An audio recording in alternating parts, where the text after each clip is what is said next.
วันแห่งความสุขหัวข้อในมื้อนี้แม่น10บทเรียนจากเรือโนอาห์10บทเรียนจากเรือโนอาห์ในฮีบรูบทที่11ข้อ7ทรงกล่าวว่าพอโนอาห์มีความเชื่อแบบนี้พระเจ้าจึงทรงตักเตือนให้ฮู้ถึงเหตุการณ์ที่ยังบ่ปรากฏเพิ่นจึงยำเก่งและสร้างเรือเพื่อให้ครอบครัวของตนพ้นจากความตายด้วยเหตุนี้เพิ่นจึงตัดสินลงโทษใส่มนุษย์โลกและได้กลายเป็นผู้รับมรดกคือความชอบธรรมซึ่งเกิดจากความเชื่อมนุษย์ควรรู้หลักการดำเนินชีวิตซึ่งสามารถเรียนรู้ได้จากเรื่องเรือของโนอาห์ 1. อย่าพลาดเรือเที่ยวนี้ถ้าพลาดท่านอาจจะบ่มีโอกาสอีกเลยเพราะน้ำจะท่วมจงรู้จักสวยโอกาสเอเฟโซบทที่5ข้อ16 2. มนุษย์ทุกคนอยู่ในเรือลำเดียวกันคืออยู่ในโลกแต่มีเพียง8คนที่รอดตายมัทธิวบท22ข้อ14 3. วางแผนไว้ล่วงหน้าตอนโนอาห์สร้างเรือนั้นฝนยังบ่ตกจักเม็ดสุภาษิตบทที่16ข้อ9 4. รักษาร่างกายให้แข็งแรงอยู่เสมอเพราะเมื่ออายุ600ปีท่านอาจมีเวียกใหญ่ต้องเฮ็ดทุกช่วงอายุล้วนสำคัญฉะนั้นจงชื่นชมยินดีในชีวิตปัญญาจารย์บทที่11ข้อ9ถึงบทที่12ข้อ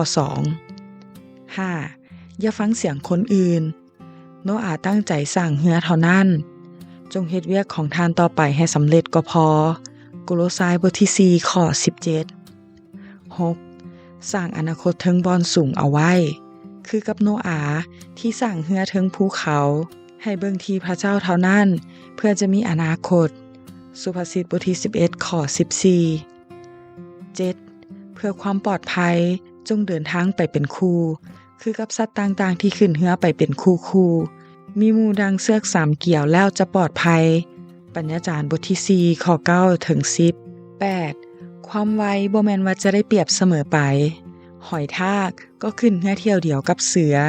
คือกับชีวิตต่างก็สำคัญเท่าๆกันต่อหน้าพระเจ้า